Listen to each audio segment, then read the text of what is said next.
ያዘነ ሊጽናና ፈሊል ካለም ለመገላገል ኢየሱስ ይመጣ ጌታ ይመጣ ሞላና ጎደለ የሌለበት አንድ የሚኮንበት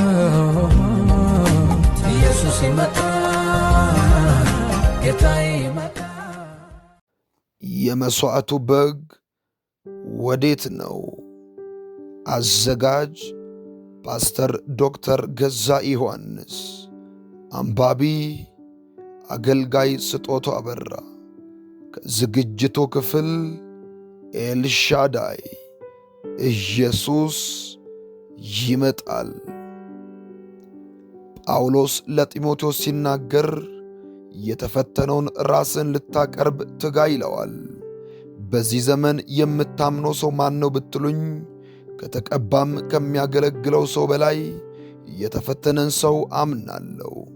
ዛሬ ቤተ ክርስቲያን የሚያስፈልጋት በወንጌል ራሳቸውን ፈትነው ያለፉ ሰዎችን ነው። እግዚአብሔር አብርሃምን ወደ ሞሪያ ተራራ እንዲሄድና በዚያም ለእግዚአብሔር ይሰዋ ዘንድ ሲያዘው እንመለከታለን። ይስሐቅ ለአብርሃም በስተርጅናው የተአምራታዊ ልጁ በ100 ዓመቱ ያገኘው ከእግዚአብሔር ዘንድ የተቀበለው ልጁ ነው። ይስሐቅ ተራ ልጅ አልነበረም። ምክንያቱም አብርሃም 25 ዓመት እግዚአብሔርን ጠብቆ ከእግዚአብሔር ዘንድ የታቀፈው ሐዘኑን ወደ ደስታ የለወጠለት ሳቅ አደረገልኝ ብሎ ይስሐቅ ያለበት ነው። በስተርጅናው ሳጥ አድርጎላቸው ሳለ በምዕራፍ 22 ላይ ደግሞ አንድ ልጅን ይስሐቅን ሰዋልኝ አለው። ይስሐቅ እንዲሰዋ እግዚአብሔር የሚናገርበት ጊዜ ምናልባት ይስሐቅ ከ12 እስከ 13 ዕድሜ ቢሆነው ነው። ባለፉት ዓመታት ስናይ አብርሃም ልጁን ይስሐቅን ያስተማረው ሲያይ የነበረው የሚሰዋ እንስሳ ነበር። አብርሃም ያስተማረውና ይስሐቅ የተረዳው እንዴት ለእግዚአብሔር መሥዋዕትን ማቅረብ እንዳለበት ነበር። ምን አይነት መሥዋዕት እግዚአብሔር እንደሚወድ ነበር። አዘገጃጀቱ፣ አይነቱ፣ የመሠዊያው ቦታ እንዴት ሆኖ መሰራት እንዳለበት፣ እሳቱ ከየት እንደሚመጣ ይህን ሁሉ ይስሐቅ ጠንቅቆ ተምሯል። ደግሞም ሲሰዋ አይቷል። ስለዚህ ይስሐቅ መሥዋዕቱን ተምሮ አድጓል። ምናልባትም በብዙ ሺህ በጎች ሰውተዋል። የመሥዋዕትን ነገር ደግሞ ደጋግሞ ተምሮታል። ዛሬ ግን የተለየ ነገር ሆነ። አብርሃምና ይስሐቅ በመንገድ ሲሄዱ ይስሐቅ እግዚአብሔር ለአብርሃም ምን እንዳዘዘው አያውቅም። ምስጢሩ ያለው በአብርሃምና በእግዚአብሔር ዘንድ ብቻ ነው። በጉዟቸው ሳሉ ወደ ሞሪያ ተራራ ሲደርሱ አብርሃም ሎሌዎቹን አህያውን ይዘው በዚህ እንዲቆዩ አዘዛቸው። ልጁን ይስሐቅን ግን አብሮት ሆኖ ወደ ተራራ ወጡ። በዚህ ሰዓት በይስሐቅ ልብ አንድ ጥያቄ ተፈጠረ። ሁል ጊዜ ወደዚህ ተራራ ስንወጣ በጊዘን ነበር የምንወጣው። ዛሬ ግን እሳቱ አለ፣ በጉ ግን የለም። ቢላዋ አለ፣ መሥዋዕቱ ግን የለም። ምንድነው እየተፈጠረ ያለው የሚል ይመስላል። ስለዚህ ለአባቱ የረሳው ነገር እንዳለ ለማስታወስ አስቦ አባቴ ሆይ እንጨት፣ ቢላዋ፣ እሳት ይዘናል፣ የመሥዋዕቱን በግ ግን እኮ ረስተናል ብሎ ጠየቀው። አባቱም መለሰለት፣ የመሥዋዕቱን በግ እግዚአብሔር ያዘጋጃል አለው። ዛሬ በዓለም ላለችው ቤተ ክርስቲያን ጥያቄ አለኝ። የመሥዋዕቱ በግ ወዴት አለ? ብዙዎቻችን የተማርነው መሥዋዕትን እንጂ መሰዋትን አይደለም። አቤት ስናውቅበት! ቢላዋ አያያዙን ምንም አይነት መሥዋዕት ማቅረብ እንዳለበት እናውቃለን። ምክንያቱም የምንሰዋበት ጊዜ ሌላውን ነው እንጂ ራሳችንን አይደለም። ሌላው ሲሰዋ ሕመሙ አይሰማችሁም። ስለዚህ መሥዋዕት በጣም ቀላል ነገር ነው። ይስሐቅ በጉ ሲሰዋ አሞት ሲጮህ እግሩ ሲንፈራገጥ ደሙ በመሬት ሲፈስ ሲመለከት ምናልባት ለሱ ጨዋታ ያህል ሊመስለው ይችላል። ዛሬ ግን እግዚአብሔር የተለየ ነገር ጠየቀ። አብርሃም ዛሬ በግ ሳይሆን ልጅን ነው የምሰዋልኝ አለው። እግዚአብሔር ለአብርሃም ሲናገረው አብርሃም የሰማውን ድምፅ ለሚስቱ ለሳራም ለልጁ ለይስሐቅም አልነገረም። ነገር ግን በልቡ አንድ እምነት ነበረው። የመሥዋዕቱን በግ እግዚአብሔር ያዘጋጃል። ይህን መልእክት ሳዘጋጅ እግዚአብሔር አንድ ነገር አሳየኝ። ዛሬ ቤተ ክርስቲያን እሳቱ አላት። ብዙዎቻችን በመቅደሱ ሞልተናል። በልሳን እንናገራለን። ብዙዎቻችን ሕይወት በመንፈስ ቅዱስ ኃይል ተለማምደናል። እሳቱ ብቻ አይደለም፣ ቢላዋም አላት። ቤተ ክርስቲያን ቢላዋም የእግዚአብሔር ቃል እንደሚናገር በሁለት አፍ የተሳለ ያ ስለት ቃሉ ነው። ቤተ ክርስቲያን ቃል አላጣችም። አገልጋዮችም አሉ። ጥሩ ሰባኪዎች፣ ተናጋሪዎች፣ አስተማሪዎች አሏት። ቤተ ክርስቲያን መድረክ አላት። ዛሬ የመሠዊያው ቦታ የአገልግሎት ቦታ መድረኩ ነው። ነገር ግን ዛሬ ያለችው ቤተ ክርስቲያን ይሄ ሁሉ እያላት የሚሰዋ በግ የላትም። በጉ ካልታረደ ካልተሰዋ እግዚአብሔር ሊከብር አይችልም። የሚሰዋ በግ ከሌለ፣ አንገቱ ለካራ የሚሰጥ በግ ከሌለ ቤተ ክርስቲያን ሙሉ አይደለችም። ቤተ ክርስቲያንን ሙሉ የሚያደርጋት እሳቱ ቃሉና የሚሰዉ በጎች ሲኖሩ ነው። ይስሐቅ ጠየቀ፣ የሚሰዋው በግ ለእግዚአብሔር የተዘጋጀው በግ ወዴት አለ? የሚገርመው ደግሞ በጉ የታለ ብሎ የጠየቀውን ይስሐቅ ራሱ ሊሰዋ የነበረው በግ እሱ ራሱ መሆኑ ነበር። እሱ ግን አላወቀም።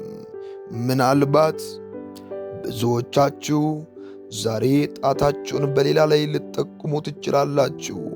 ለእግዚአብሔር ሥራ ጥሩ በግ እከሌ ነው እከሌ ናት ልትሉ ትችላላችሁ። የእግዚአብሔርን ቃል ያውቃል። በመንፈስ ቅዱስ ይቀጣጠላል፣ ትቀጣጠላለች፣ ትጸልያለች፣ ይጸልያል። ስለዚህ እሷ ወይም እሱ ቢሰዋ ትክክለኛ ነው ልትሉ ትችላላችሁ። እግዚአብሔር ግን ዛሬ አንተነ አንቺ ነሽ ይላቸዋል። ዛሬ ባለችው ቤተ ክርስቲያን የአባላት ብዛት፣ የአገልግሎት ብዛት፣ የኮንፍራንስ የማነቃቂያ ጊዜያት ደግሞ የመሰብሰብ ብዛት መሃል አንድ ጊዜ ለእግዚአብሔር የሚሰዋ በግ ቢኖራት ኢትዮጵያን አይደለም አፍሪካን አይደለም ዓለምን የማነቃቃት እንችላለን። አገልጋዮች፣ ኃያላን ተአምራት አድራጊዎች፣ ኃይለኛ ሰባኪዎች፣ ልብን የሚማርኩ ዘማሪዎች እያሉን ግን እልፍ አለማለታችን ምንድን ነው ብንል ብዙዎቻችን ወደ ቤተ ክርስቲያን ስንመጣ ለማገልገል ስንላክ ለመስዋዕት እንጂ ራሳችንን ፈቅደን ለመሰዋት ስለማንሄድ ነው። አባቴ እንጨቱ ቢላዋ አለ። በግ ከሌለ እግዚአብሔር ዘንድ የሚደርስ ነገር አይኖርም።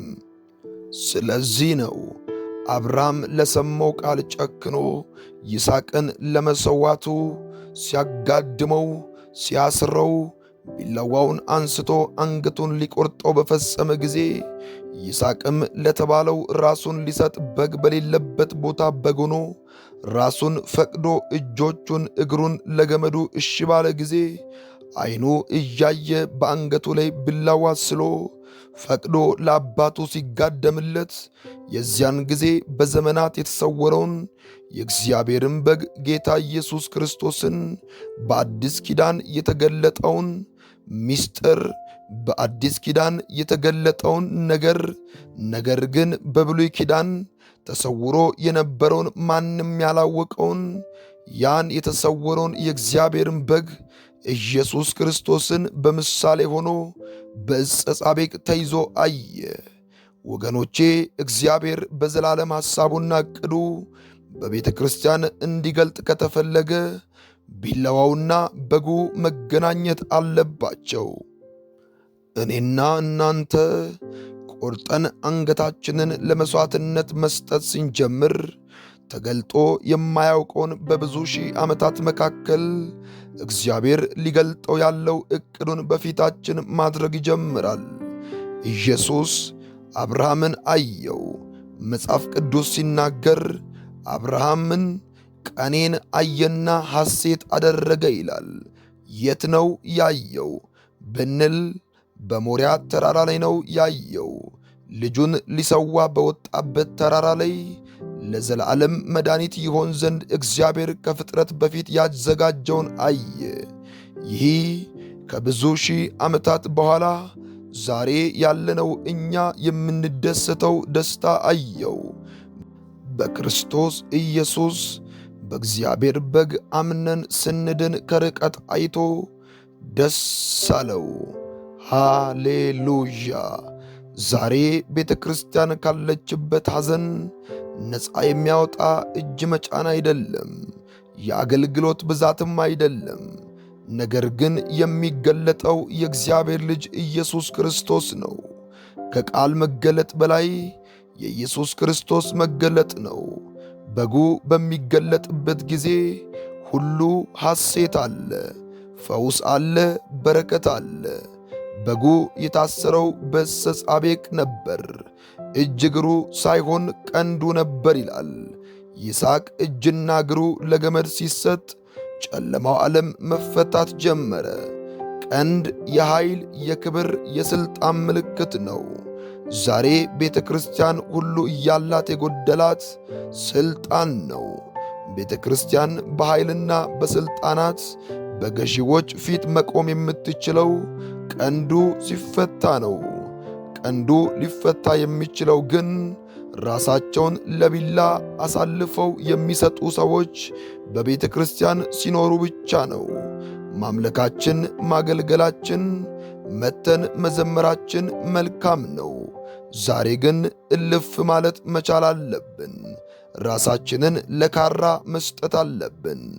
አንገታቸውን ለካራ የሰጡ ሰዎች ስለነበሩ ነው ወንጌል ለእኔና ለእናንተ የደረሰው።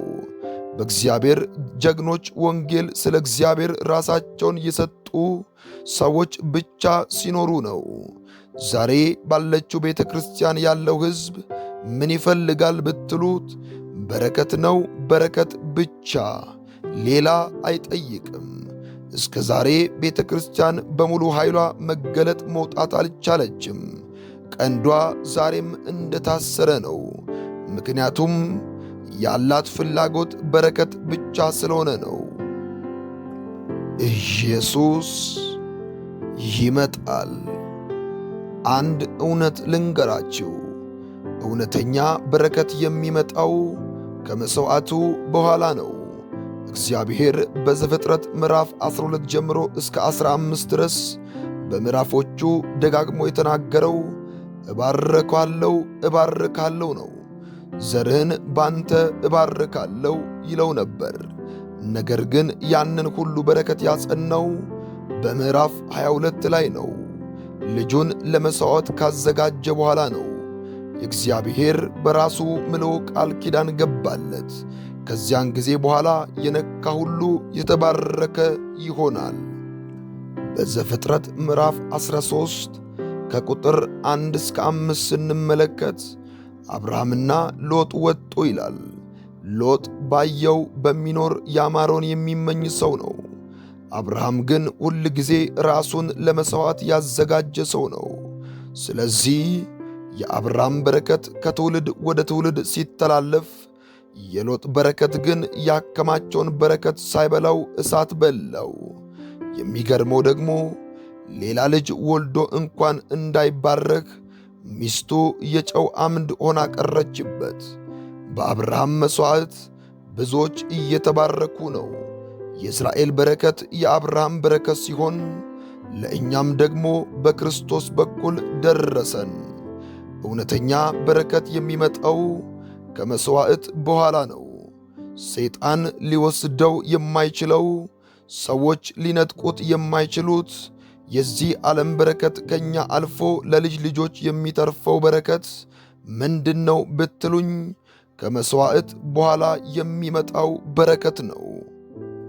እግዚአብሔር አንድ ነገር አስተማረኝ። የዕብራውያን ጸሐፊ ሲናገር እነዚያ የእምነት አባቶች እያንዳንዳቸው ዛሬ የምናደንቃቸው እርሱን ባደረገን ብለን የምንመኛቸው ብዙዎቻችን የምናውቀው ስለ እምነታቸው ነው። ነገር ግን ቃሉ ስንመረምር እምነታቸው ነው። ነገር ግን እምነታቸው ብቻ ሳይሆን እያንዳንዳቸው በመሥዋዕትነት ነበረ ያለፉት። የሚገርመው ደግሞ እነዚህ የወንጌል አርበኞች በመጋዝ ሲሰነጠቁ፣ በቢላ ሲታረዱ፣ በዘይት ሲቀቀሉ፣ በአራዊቶች ሲበሉ፣ በብዙ መከራ ሲቃይ ሲያልፉ፣ በበረሃ በምድረ በዳ ሲቅበዘበዙ፣ ተርበው ተጠምተው ቁልቁል ተሰቅለው፣ በብዙ ድንጋይ ዱላ ተደብድበው ሲያልፉ እኛን እንጂ ራሳቸውን አላገለገሉም። ያንን ፈተና ውጊያ አሸንፈው ሲያልፉ ራሳቸውን ሳይሆን ለሚቀጥለው ትውልድ ወንጌል ይደርስ ዘንድ ነበር። እኛን ነበር ያዩት የሚያዩት። ይህ ነው ክርስትና፣ ይህ ነው ወንጌል። ከራስ ላለፈ ሕይወት መኖር፣ መሥዋዕትነቱ ለእኔ ሳይሆን ለሚመጣው ትውልድ ማገልገል መቻል ነው። ማርያም ስትናገር ብርቱ የሆነው እርሱ በእኔ ታላቅ ሠራ፣ ከዚህ በኋላ ትውልድ ሁሉ ብፅዕት ይሉኛል አለች። በራሷ ዘመን ላይ ትውልድን ሁሉ ተመለከተች። ሐሳቡን የእግዚአብሔርን ቃል ሲናገርላት በነፍስሽ ውስጥ ሰይፍ ያልፋል ይላል። የነፍሳቸው ውስጥ ሰይፍ ያለባቸው ሁሉ ትውልድን አይተዋል። ራሳቸውን ብቻ ሳይሆን የሚመጣውን ትውልድም አገልግለው አልፈዋል። ክፍል 2 ይቀጥላል። ኢየሱስ ይመጣል። ኢየሱስ ይመጣል። በዚህ ቪዲዮ ከተባረኩ የሰብስክራይብ ምልክቱን በመጫን ቤተሰብ ይሁኑ። እንዲሁም ለብዙ ሰው እንዲደርስ ሼር ያድርጉ።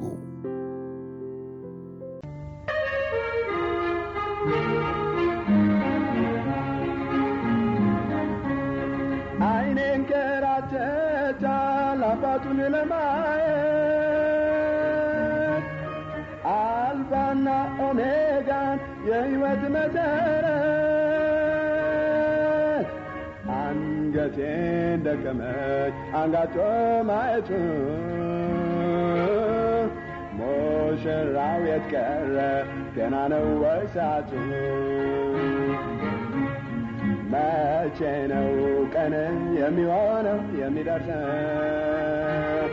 እኔም ካንተ ጋራ ሄጄ የማርፈው ናፍቆቴ ሚያበቃው ልብ በሚመስጥ ጸጥ ያለ ሜዳ ላይ ከመሃሉ ቆሜ ሰማይ ሰማዩን ሳይ ቀኑ ጨለመ እንጂ ምኞቴስ አልሆነም። ስጠብቅ በወደም በጉ እንደሆን አልመጣም። መቼ ነው ቀን የሚሆነው የሚደርሰው? እኔም ካንተ ጋራ ሄጄ የማርፈው ናፍቆቴ ሊያበቃው ኧረ ወዴት ቀረ እመጣለሁ ብሎ ቃል ኪዳን የገባው ከምድር ሊወስደን ተው ተስፋ እንዳልቆርጥ ቀኑ እርቆብን ወዳጄ ቶሎና ለእኔም እዘንልን። መቼ ነው ቀን የሚሆነው የሚደርሰው? እኔም ካንተ ጋራ ሄጄ የማርፈው ናፍቆቴ ያበቃ ልቤ አላርፋለኝ በሐሳብ ይዋልላል። ሰማያዊው ጌታ አምጣልኝ ይለኛል። ግን ገና ነው ዛሬም ቀኑን ብመለከት ምን ይሆን ምክንያቱ ለኢየሱስ መዘግየት? መቼ ነው ቀን የሚሆነው የሚደርሰው? እኔም ካንተ ጋራ ሄጄ የማርፈው ናፍቆቴ ናበቃል፣ ናፍቆቴ ናበቃል፣ ናፍቆቴ ናበቃል።